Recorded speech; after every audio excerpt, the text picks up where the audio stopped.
¿Qué tal, hermanos? Hoy he venido así. Yo le llamo disfrazado de abogado. Ya sé que no todos los abogados están así como yo, pero normalmente lo vemos así. Es que dije, ah, tengo deseos en esta Semana Santa de examinar el caso de Jesús. Los profesionales del derecho, sean cristianos o no, califican el juicio o el caso de Jesucristo como el crimen más oscuro conocido en la historia de la jurisprudencia, o el juicio más injusto jamás acontecido, o bien sintetizan todo en que fue un asesinato judicial.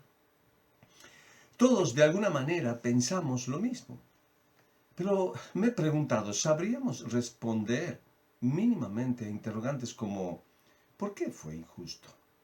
¿Qué fue lo que las autoridades judiciales hicieron mal? ¿Dónde estuvo el fallo, si es que lo hubo? Lo que haremos hoy es examinar justamente el caso de Jesucristo, el juicio a Jesús.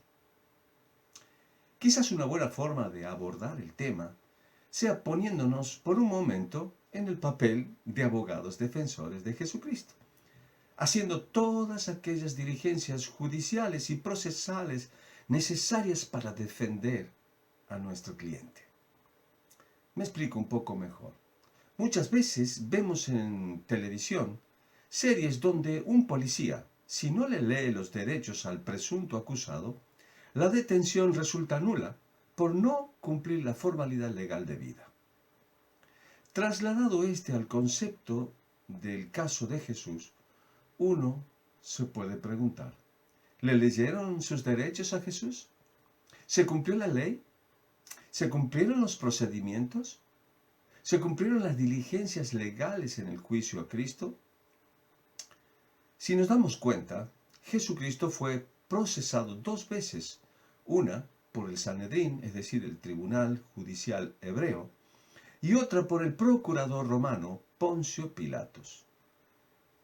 ¿Cómo vamos a abordar hoy el desarrollo de este examen? Primero vamos a ver un vídeo donde vamos a examinar los sucesos como lo relata el Evangelio de Juan capítulo 18. Directamente vemos el vídeo en lugar de leer el texto, pero el vídeo está casi textualmente como dice el texto. Comencemos.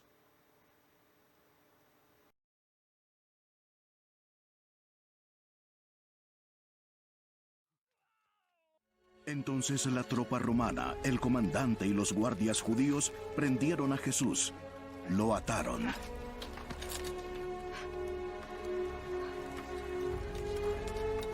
y lo llevaron primero ante Anás, porque era suegro de Caifás, que era sumo sacerdote ese año. Caifás era el que había aconsejado a los judíos que convenía que un hombre muriera por el pueblo.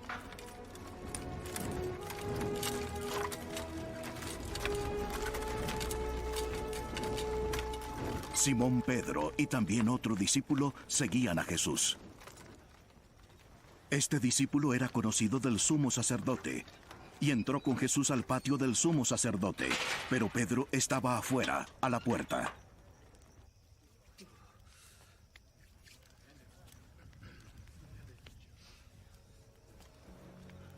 Así que el otro discípulo, que era conocido del sumo sacerdote, salió y habló a la portera e hizo entrar a Pedro.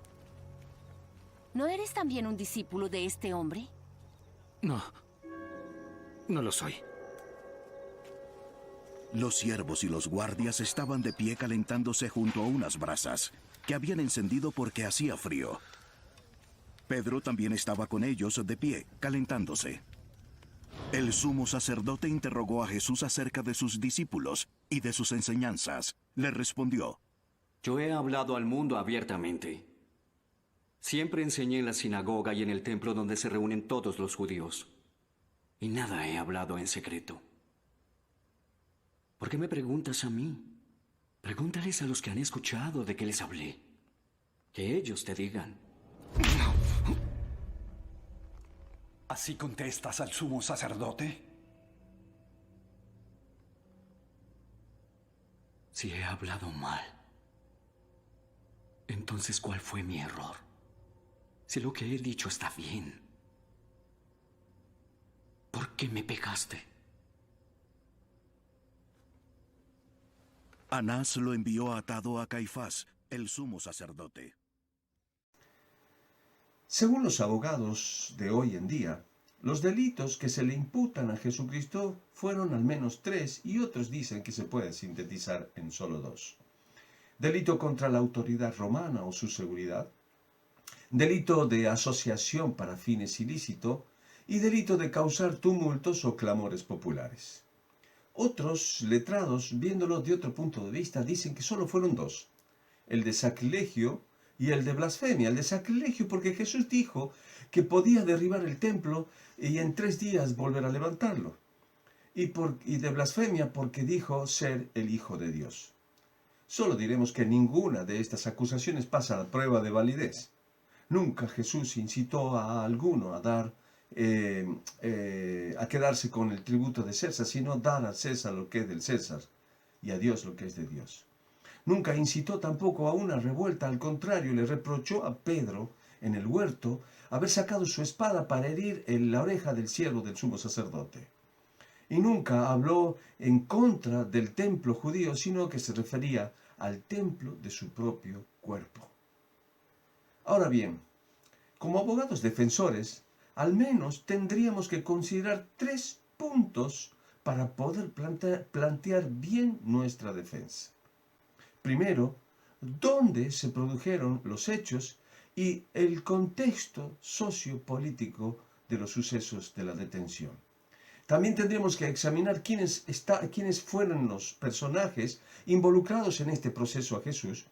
Y en tercer lugar, examinar las normas del derecho hebreo y también las del derecho romano para ver si se cumplieron los procedimientos tal como dijimos. En primer lugar, los sucesos de la detención en Jesús se produjeron en la ciudad de Jerusalén, nombre que para los hebreos significa fundamento de la paz, posesión de la paz o ciudad de la paz o como comúnmente se la conoce, la ciudad santa.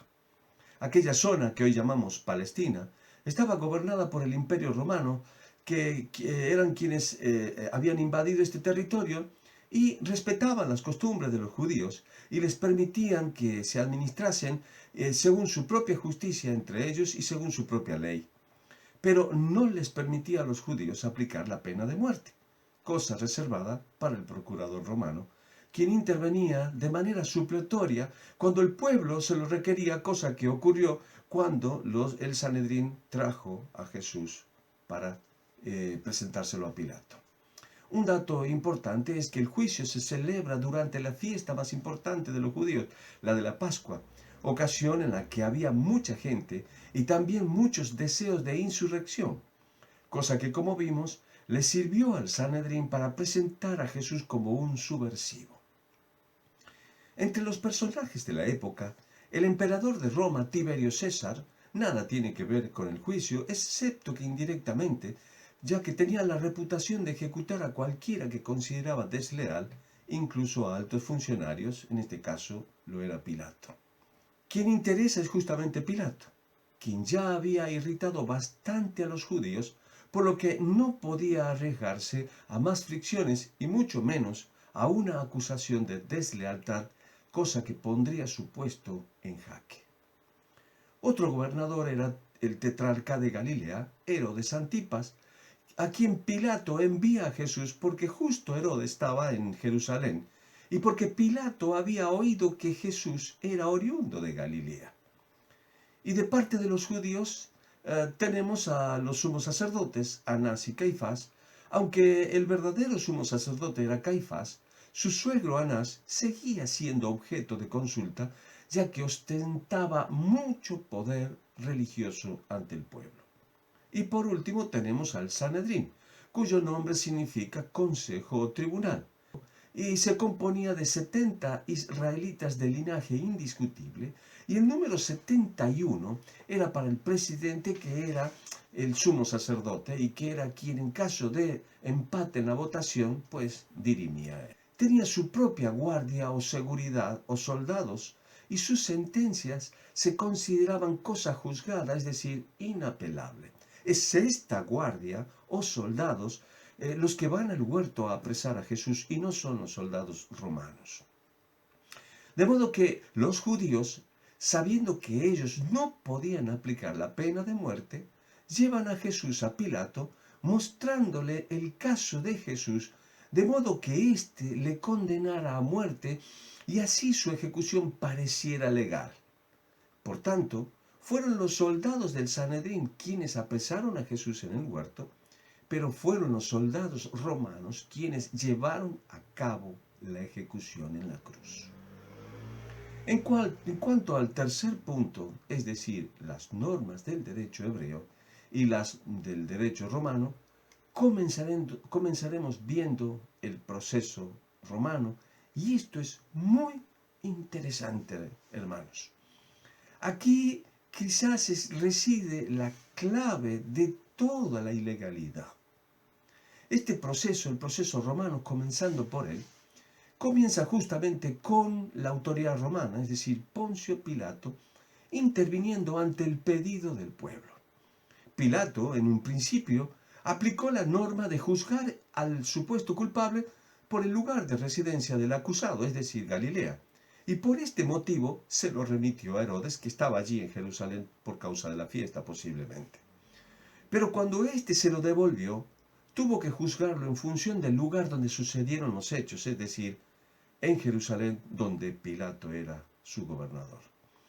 Cuando leemos los relatos de los evangelios, las acusaciones que hacen los judíos van aumentando y hasta van cambiando, y así astutamente le llegan a acusar de traición a Roma, a Jesucristo. Pilato nunca fue capaz de ver como culpable a Jesús de las acusaciones que se le hacían, pues una y otra vez concluía: no encuentro delito en él, manteniendo inclusive esta convicción durante todo el juicio. Posteriormente, de forma absolutamente infundada e ilegal, Pilato mandó azotar a Jesús, cosa que derivó en flagelación por parte de sus soldados y en un trato absolutamente inhumano en contra del detenido. Por último, antes de la sentencia de ejecución, se produjo lo que en el derecho romano se conocía como el provocatio ad populum, es decir, la apelación que se hacía al pueblo para que dijera si liberaba o no al reo, en este caso a Jesús. La opción de soltarle no prosperó, pues el pueblo escogió en su lugar a un preso llamado Barrabás. Este acto de sacar en ese estado en el que estaba a Jesús al pueblo, por lo cual Pilato dice ecce homo, que quiere decir he aquí el hombre, o he aquí lo que queda de él, este acto fue algo así como si Pilato estuviera diciendo: ¿no es esto suficiente para vosotros, sacerdotes? Tal vez Pilato esperaba que el pueblo, al ver lo maltrecho que estaba Jesús después del castigo que había recibido, vería colmados sus deseos de venganza y les provocaría eso a compasión. Sin embargo, esto no sucedió. Esto me hace acordar ahora mismo a lo que pasa en un nuevo deporte, un deporte popular que se está haciendo ahora, el UFC o el MMA, como quiera más o menos que se les llame, donde dos boxeadores que también tienen otras técnicas de taekwondo, de tai chi, cosas así, pues es tan sangriento que el otro lo ve derribado en el suelo lleno de sangre y sin embargo sigue golpeándolo. Pues los judíos, al ver a Jesús en el estado en el que estaba, era como si quisieran seguir golpeándolo. Por esto mismo se dice con acierto que Pilato en el proceso a Jesús actuó como juez, pero resolvió como un político. Actuó como juez, pues le interrogó y escuchó a los testigos y le dio a Jesús la oportunidad de hablar y defenderse. Y como juez sabía que la única sentencia que correspondía era inocente. Pero la decisión que tomó, tomó como político. porque sucumbe ante el pedido del pueblo por el temor a las revueltas y lo terminó condenando a muerte al Señor. Procesalmente, Pilato mandará a ejecutar a Jesús como decía la ley, es decir, colocando sobre su cabeza el título de su causa. Este es el Rey de los judíos.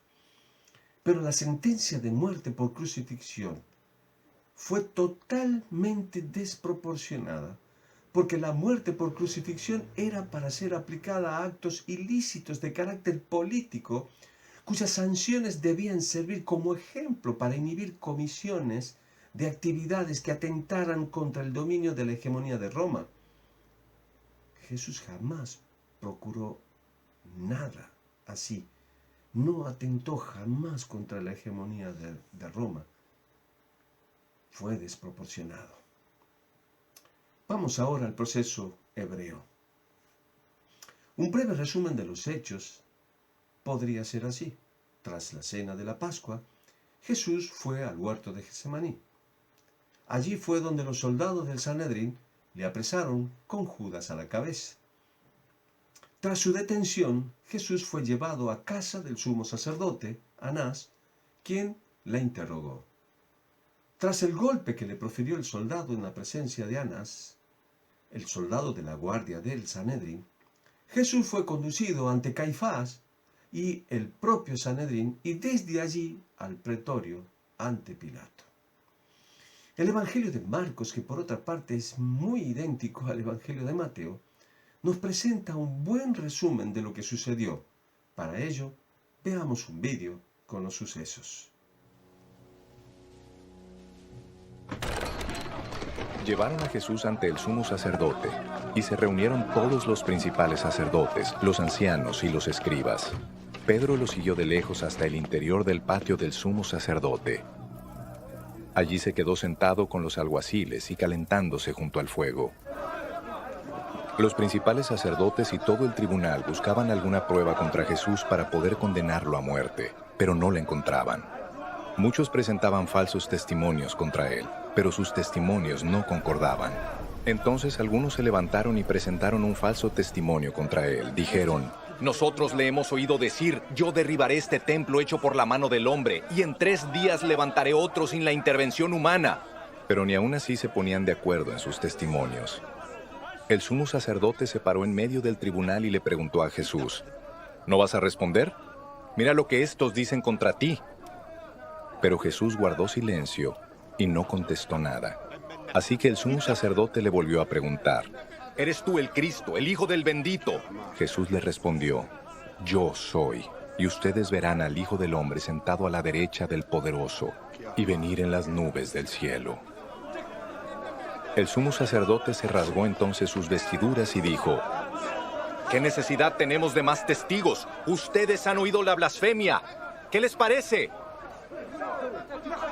Y todos ellos lo condenaron y declararon que merecía la muerte. Algunos comenzaron a escupirlo, y mientras le cubrían el rostro y le daban de puñetazos, le decían: ¡profetiza! Y también los alguaciles le daban de bofetadas. La pregunta después de conocer los sucesos es: ¿fue correcto el apresamiento de Jesús? ¿Fue legal el juicio que se le hizo? ¿Qué decían las normas hebreas al respecto?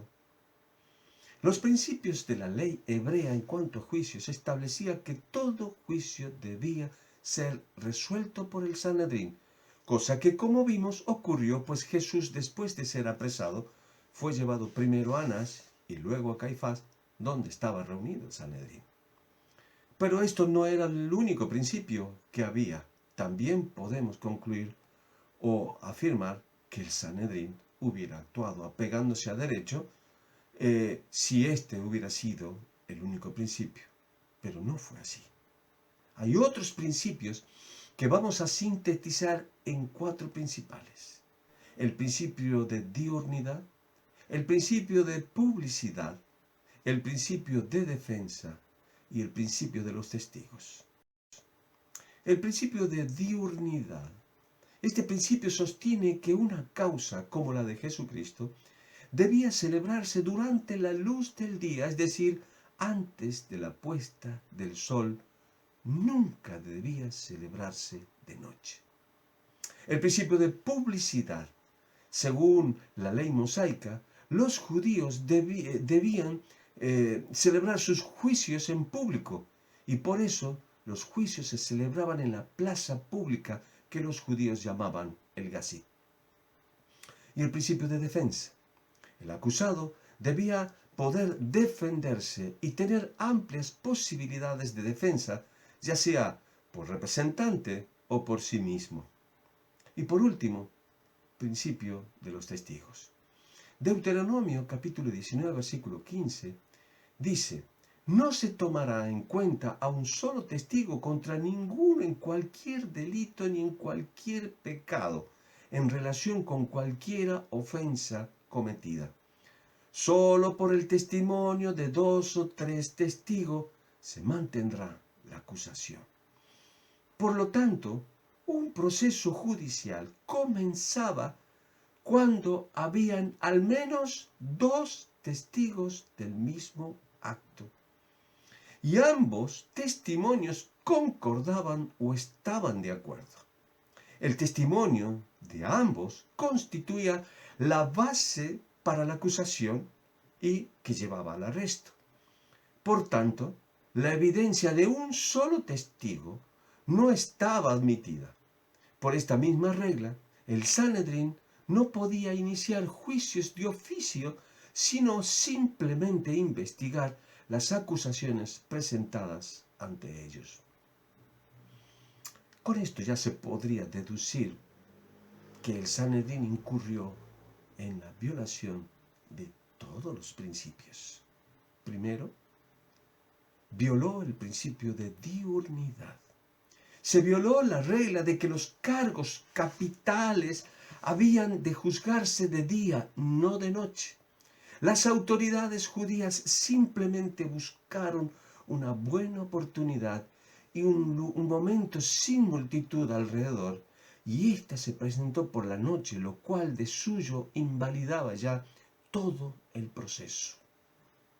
No se podía juzgar por la causa por la que supuestamente se estaba juzgando o se terminó matando al Salvador de noche.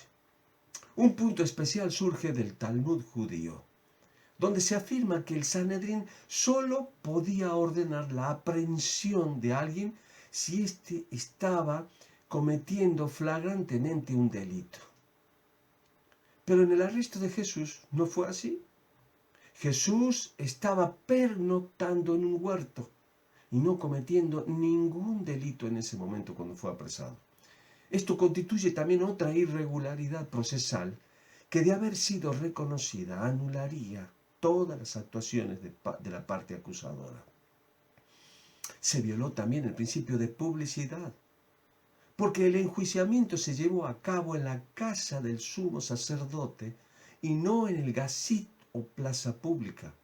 El proceso se realizó a puerta cerrada, no en audiencia pública. Aquello fue un juicio secreto, no público. En tercer lugar, se violó el principio de defensa, porque le llevaron como a un condenado a muerte y no como a alguien que tiene que demostrar su inocencia. Después de atarlo y golpearlo, no le dieron oportunidad de presentar testigos en su defensa. Jesús, siendo consciente de la ilegalidad del interrogatorio de Anás, cuando éste le preguntó sobre sus discípulos y su doctrina, le respondió: ¿por qué me preguntas a mí? Pregunta a los que han oído qué les haya yo hablado. He aquí, ellos saben lo que yo he dicho. ¿Dónde están mis testigos? Yo podría aportarte testigos. No estaban porque no se lo permitieron. Anás debería haber estado preguntando, por otro lado, a los testigos, no al acusado. Esto nos lleva a la violación del principio de los testigos. Si un proceso judicial hebreo comenzaba cuando habían al menos dos testigos del mismo acto, y siempre que ambos testimonios concordaran o estaban de acuerdo, preguntamos, ¿dónde estaban estos dos testigos? ¿Cuáles eran los cargos en contra de Jesucristo en el momento del arresto? Por lo que sabemos, ni habían testigo y por lo tanto tampoco habían cargos contra él. Los procesos judiciales hebreos se abrían porque habían testigo y no para buscar testigos, como se hizo. Para que el proceso hubiera sido legal, los testigos debían haberse buscado antes, pero el proceso se inició como estaba prohibido, de oficio, sin testigos, sin especificar de antemano el crimen por el que se le acusaba, con ausencia de acusación fundada. Los sacerdotes y el Sanedrín comenzaron a buscar testigos solo después de su detención. De noche entonces, en casa de Caifás, sin testigos, sin acusación fundada y en contra de cualquier principio de justicia, recién se buscarán testigos en su contra. ¡Qué injusticia! Pero aún hay más. Los testigos que comenzaron a buscar los judíos no coincidían en un principio. Y ante la ausencia de ellos, se hizo algo más ilegal aún. Buscaron falsos testimonios contra Jesús para matarlo. Finalmente, como el que busca encuentra, encontraron una vía para acusarlo, hacerle una pregunta que será interpretada por ellos como blasfemia. Es una pregunta intencionada. ¿Eres tú el Cristo, el Hijo del Bendito? Y dado que Jesús no podía mentir, dijo sí. Y entonces todos al unísono le condenaron a muerte. Podemos entonces resumir las ilegalidades en el juicio a Jesús en las siguientes. Jesús fue apresado en un huerto mientras pernoctaba, no mientras cometía algún delito. El juicio contra él se celebró de oficio, cosa prohibida, sin dos testigos que coincidieran, cosas que no habían, sin acusación fundada en esos testigos. Los testigos se comenzaron a buscar después, no antes del proceso. Los testigos que se presentaron después no coincidían. Tampoco podía haberse abierto el proceso por este motivo. Los testigos que se presentaron al final fueron falsos. El proceso se celebró por la noche, lo cual estaba totalmente prohibido. Se celebró en la casa de Caifás, no en el Gazit, por lo cual no fue público, sino secreto, a puerta cerrada. Invalida totalmente el proceso este hecho también. El tribunal no escuchó argumentos ni dio posibilidad de defensa al acusado.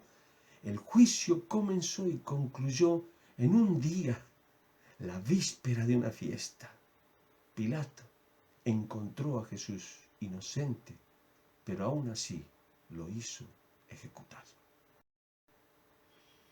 Hermanos, podríamos seguir añadiendo más y más irregularidades, pero siempre llegaríamos a la misma conclusión.